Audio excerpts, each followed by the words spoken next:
What's up, everybody? Welcome to the High Level Husband Podcast. I'm Tommy McCollister. If I sound a little weird today, it's because I'm battling a cold right now. Um, but I'm thankful and I'm grateful because it's been almost a year since the last time I was sick. And so if you're watching this on the video, no, I'm not high. It's that my eyes are, yeah, I'm just sick. So that's what's going on. But I just love what I do so much that I always want to come on and drop value and create content and coach and all of that other stuff. And this week's been a little bit low on that because I've been sick. So I haven't been able to do what I love so much. And so I've been itching to do something. So I was like, yeah, let me just do a podcast. But I wanted to share something that I had a revelation on today, and I'm actually going to be implementing it in my life. I just ran it by Diane, and she was like, that's such a great idea. We're actually going to implement it in our kids' life. And then, like I said, each of us are going to do it. And then I'll probably be doing some of this stuff for some of our clients as well. But, so many couples, and I watched this happen so much in my parents' relationship. I wouldn't say it's really much of an issue with me and Diane, but at the same time, I always kind of have a little bit of guilt sometimes, and that's financially when we buy things for ourselves that maybe we need, maybe we don't need, but we just want to buy things, right? And as you guys know, probably by now that I like to race BMX bikes, and so I'm always buying bike parts and things like that. And it's not like I really, really need them, but I'm always looking to keep things interesting, get better bikes and things like that. But it's not necessarily needed. And Diane's pretty conservative where she doesn't really buy herself too much. Whereas, not that I do a ton, but there's like when it comes to certain things like bike parts or biohacking for health and things like that, like usually I open the floodgates. There's just certain things that I don't have a problem spending money on, and then there's certain things I do. But how this applies to marriage is I know a lot of couples specifically get in arguments or disagreements because they're like, well, you're spending money on this, so I'm spending money on this. Or it's like, I'm saving money on this, and all I see you do is spending. It's because they really don't understand each other all that much of like why they're buying these things, or they feel like they have to hide it from each other. And it's like, you always see those memes or those posts of like, just bought a new gun, don't tell my wife, or I have to hide it from her, or whatever it is like that their hobby is. They hide it from their spouse, and that's never good, because you guys should always feel the freedom to buy things, or at least understand where that communication is on it. And for me and Diane, we've always been good with that, because she trusts me 100%. But years ago, she was that kind of like, well, you buying all of this, like, what am I getting, um, but it made me think about this yesterday because she had shown me this watch. We're not big jewelry type people. And we've honestly been pretty tight with money to a certain extent to be able to move and be able to build this business and be able to do all the things that we're doing, that we really aren't really that big of material people, materialistic. Um, but I bought a watch this week, and it's not that expensive a watch. It was on Black Friday sale for like, I don't know, $150. So, you know, definitely more expensive than the entry level watch, but definitely not a Rolex by any means. And so she saw one that was roughly the same price, and she's like, "Oh, I saw this. I don't know. It's the hundred something bucks." And yeah, I didn't want her to think that she can't buy that, and so she was trying to justify it. Well, I want her to feel like if she feels like she wants that, to go ahead and get that. But here's the catch: we got to earn this stuff. And I'm not saying my wife has to like earn it by, you know, being a good wife or whatever that may be. But in this day and age, there's a lot of instant gratification, and so if we want something, sometimes we'll get it, right? And that's anything. Well, we got to work for stuff. And I'm going to spin this, like I said, off my parents just a little bit. But my dad, you know, he was in the military, and then he was law enforcement, and he always worked a lot of overtime and all of that. And so he always had extra money. Well, he always looked at his money as his money, and he always told my mom her money is her money. Um, and then they still had to split the bills. When my mom raised us kids, my mom had an entry level type of job, and my dad enjoyed her having that type of job, but he didn't allow her to.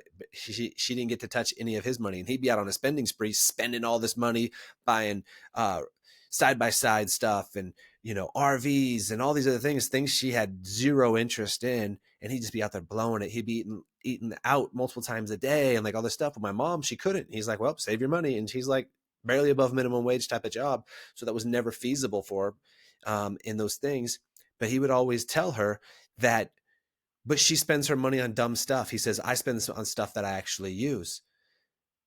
Well, he used his side by side and his, RVs and things like that. Yes, but was it a necessity? Nah, not by any means. I'm not saying don't go and enjoy life or anything, but my mom, she would just buy a bunch of knickknacks or clothes or jewelry and things like that. We're different people. We all enjoy different things. My dad don't like jewelry. My mom does.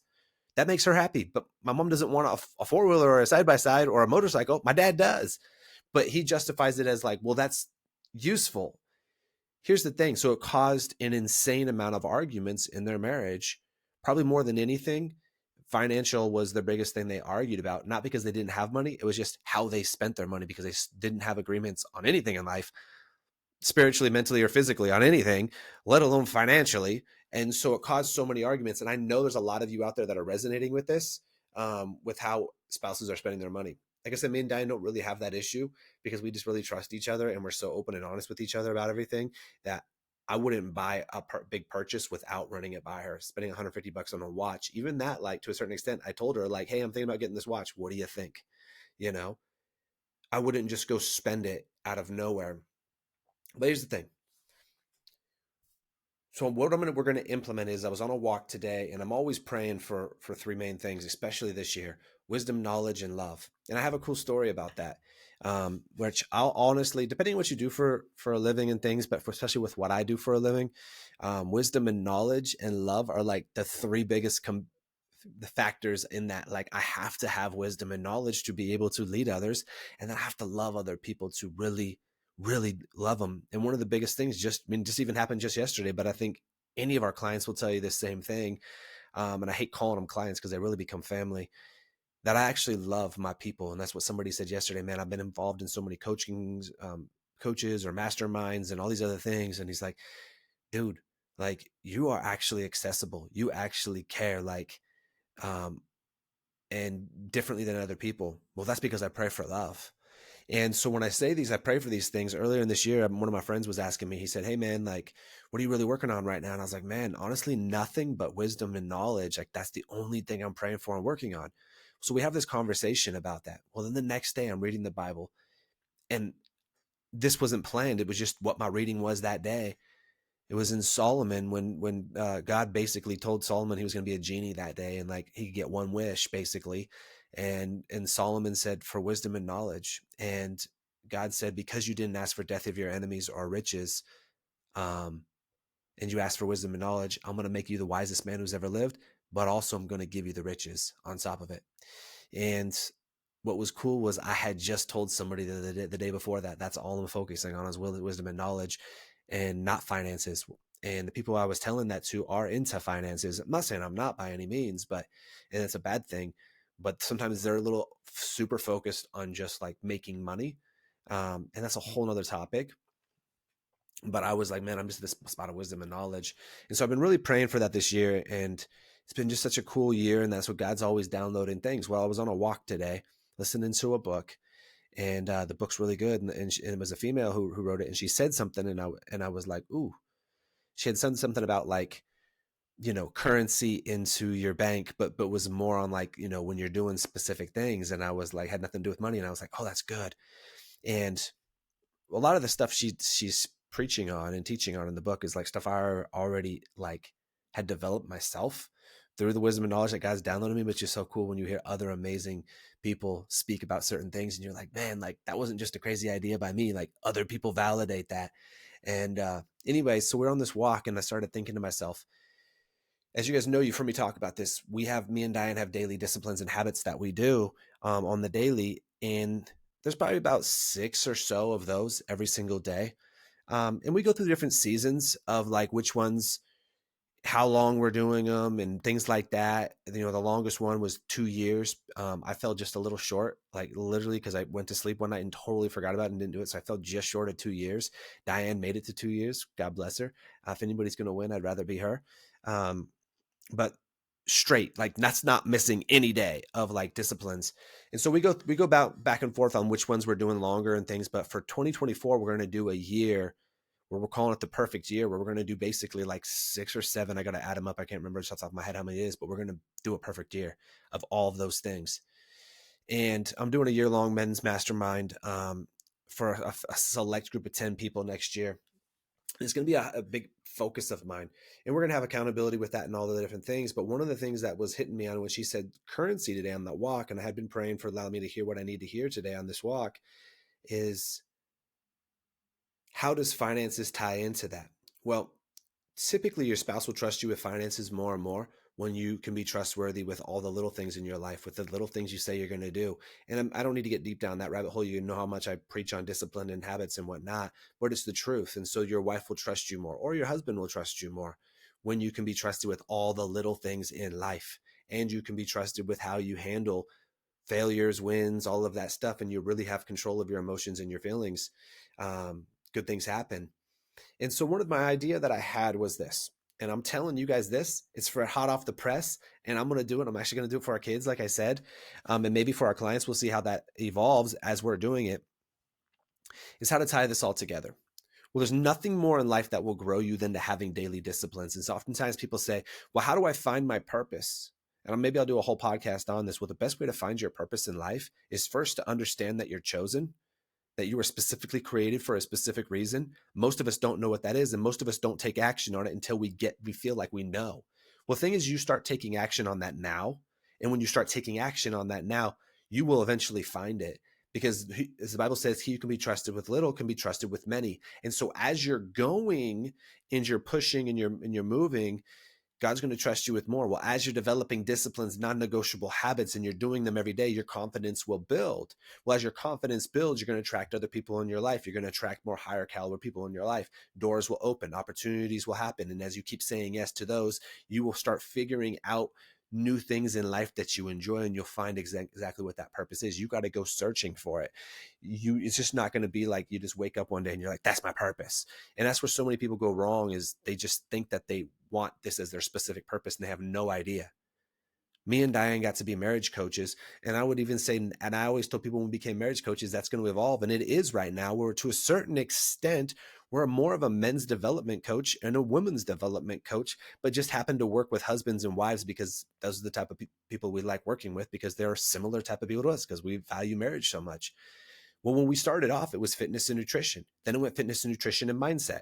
Then it went to that involved marriages. And then it slowly got the fitness and nutrition was slightly a part of it, but more so marriages. And then now, like, it's keeping moving and more things are going. I'm becoming more of a speaker, more of an in-person event putting thing on. As these things, they keep going. So yes, I know my purpose now, but I also don't know 100% of it, because God's just keep on revealing more to me the more we go. So my purpose is that happens when you do your daily disciplines and habits.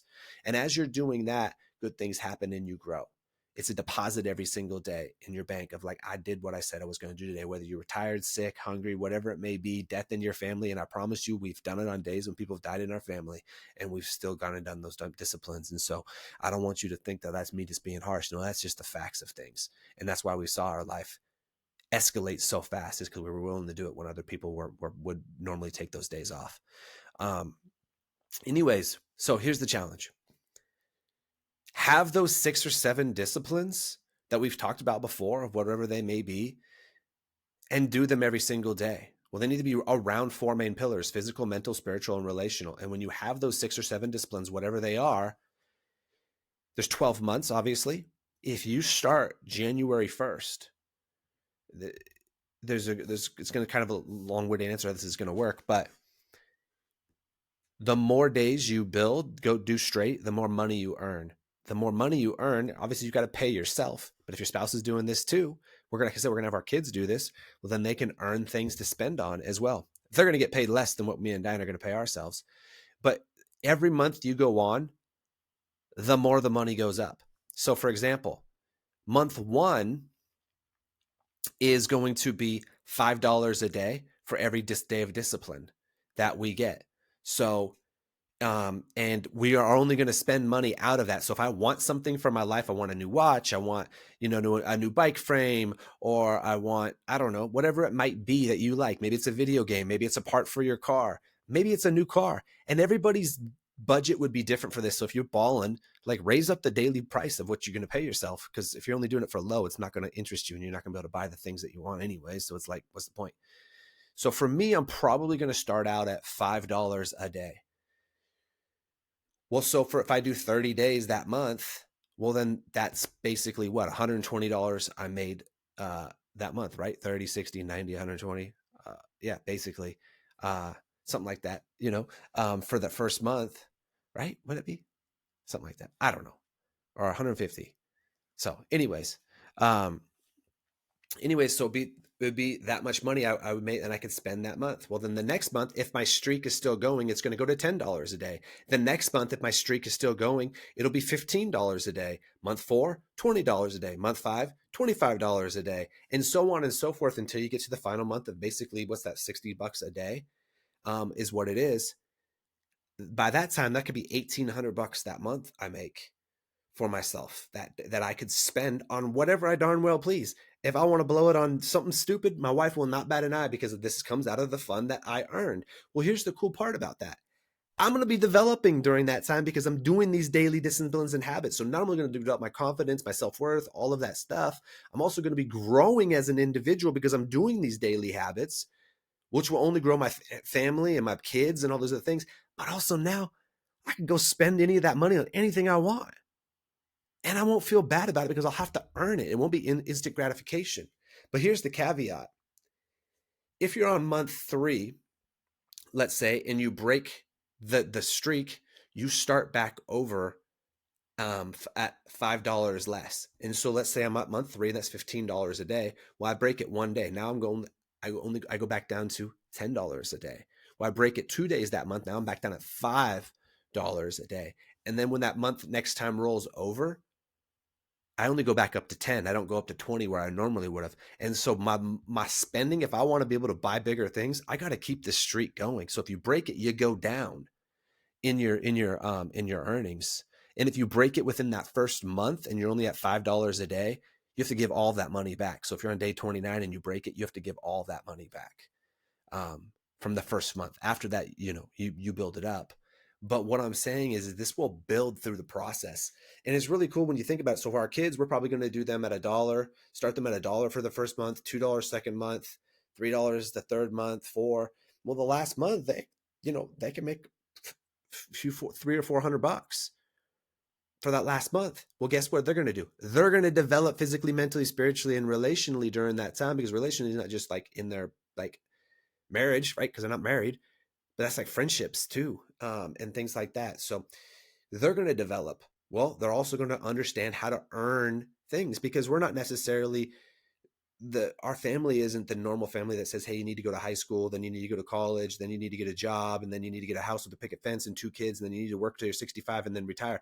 We are like the farthest thing from that. Our kids don't even go to school. Our oldest is in a charter school online. Our youngest just doesn't even homeschool. He unschools, because we don't believe in the government system of them trying to make us all, excuse my French here, I guess a little bit, but slaves. Like we're about making us all free and pursuing what we know works. Well, I don't want my kids to just go work a regular old job unless that's what they want. And if they want to become an accountant or a car wash attendant, whatever they want to be, if that's what they want to be, then hey, by all means, I'm going to support them. But I also want to show them that they could do whatever they want, because when we are becoming whoever we want and living as we're chosen to be, we're fully happy. That's why so many people are miserable in this country, is because nobody's actually being themselves or doing what they really, really want for a living. But then most people are going to say, well, I got to pay the bills. Well, yeah, that's your fault for creating that debt, doing something you hate. Well, then no wonder you created more debt, because you tried to compensate for all the things that you hate your life with by buying things. Well, then now you've created this hole. Well, guess what? I've been there. How do I know that? Because I was there. Well, we had to end up freaking burning the boats and going balls to the wall, and we made it happen. I'm nothing special, any different than you. You have your own specific traits and talents, just as I have mine, but I'm not more gifted than you. Every single one of us has a clean and exact same playing field, because we all are specifically chosen for a specific thing. Am I going to be an NBA player? No. Why? Because that's not what I was specifically chosen to be. I was specifically chosen to be a leader and a coach.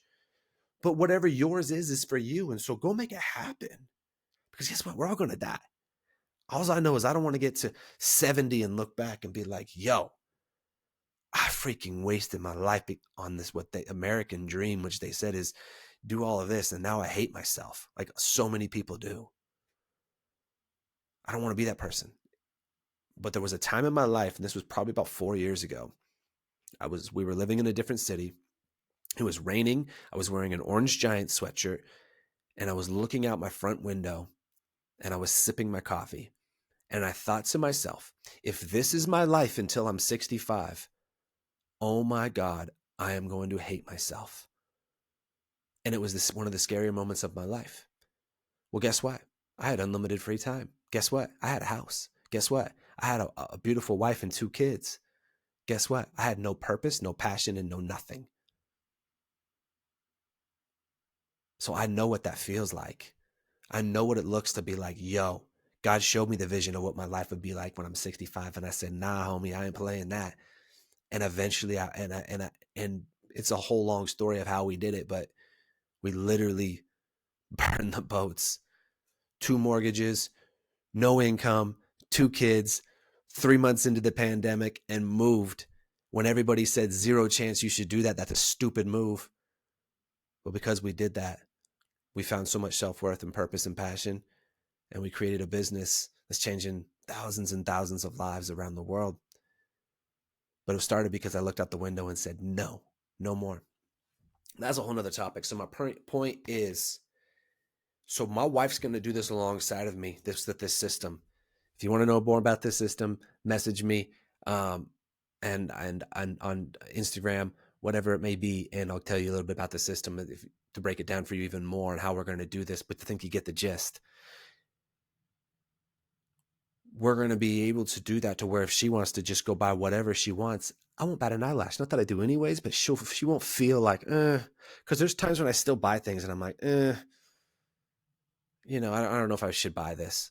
Not because I should be saving, but because it's like, is this really needed? You know? I was like, man, I mean, if I enjoy it, like, let's get it because I've earned it. And so not only, I already do the disciplines without that backing. Well, I'm just going to add even more to that now by earning money for it and keep going. We'll see what happens at the end of the year. Does at that point in time, do I start it back over at 5? Well, probably not, because what I'll probably do is, because our life's going to grow so much because of those daily disciplines this next year, our business, this to give you guys a heads up on kind of how it worked. I mean, I literally, before I turned this on, was, Spotify does the Wrapped. It told me my podcast grew by like 300 and something percent this last year, where our business specifically financially grew. It's the beginning of December, so we haven't got the final numbers yet, but we grew by about 50% over what we did last year, which is a giant. Show me most businesses don't grow by 50%, but that was because of our daily disciplines and habits that did that. So I already know we're going to grow this next year even more. Well, so because I feel like 5's a good one to start with month 1, maybe next year I start off at 10. And I'm like, sweet, now I'm at 10. So then all the other months get even more. Maybe I start at 15 next year because we grew. Now I can pay myself even more for these disciplines, pay Diane more for those disciplines, right? Pay our kids even more. They kill it. And now I'm like, cool, guys, you're starting back over. But instead of at 1, now you guys are at 3.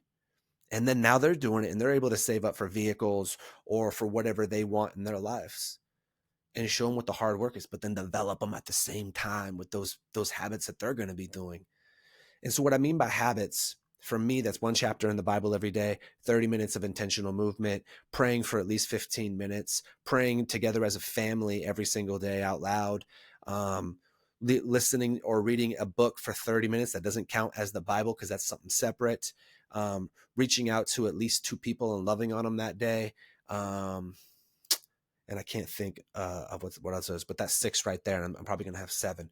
Can't remember what the other one is off the top of my head, but literally that's what it's going to be, right? Like, and by doing those, I'm growing physically, mentally, spiritually, and relationally. And we're going to kill it. And life's going to get better. And it's already really, really good. So I just want to encourage you guys with that, implement it. But do it together with your spouse, because then you guys compare each other's stats. Then you can challenge each other when they're saving for something and they're wanting to quit that day, and you go, hey, babe, you quit. You got to go back down to the pay scale below. And now you can't get that. Like, we made a pact together that you're not going to buy this. So now if all of a sudden you quit this whole challenge and you go and buy that just because you're going to go spend the money, I'm going to be let down by you. I'm not saying I'm divorcing you, but that knocks you down a couple knots on the pedestal for me for sure, because you broke your word. So if I do that with Diane, do you think that transfers over into intimacy? Yeah, 100%. There's a reason why my wife wants to have so much sex. And it's not because like I'm physically fit. Does that help? Sure. But it's mainly because of who I am. And she's just like, yo, this dude kills it. Well, I'll tell you what, I was always way more disciplined than Diane.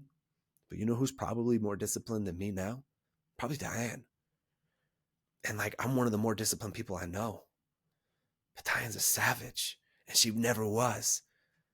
But in the past 18 months, she's become a killer. So that's my lesson for today. I love you guys. I really, really do. I want nothing but the best for you. Soak up all the podcast information. There's a lot of great info on here. If you guys want coaching programs, go to our website, highlevelhusband.com. Hit us up on Instagram DMs. It's just Tommy McCollister or Diane McCollister, and DM us. We have some exclusive coaching. We have some digital course type stuff. Then we have some masterminds and whatnot. We just want to see everybody win and be loved on and have community around them and good people around you. So we love you. God bless you, and have an amazing day.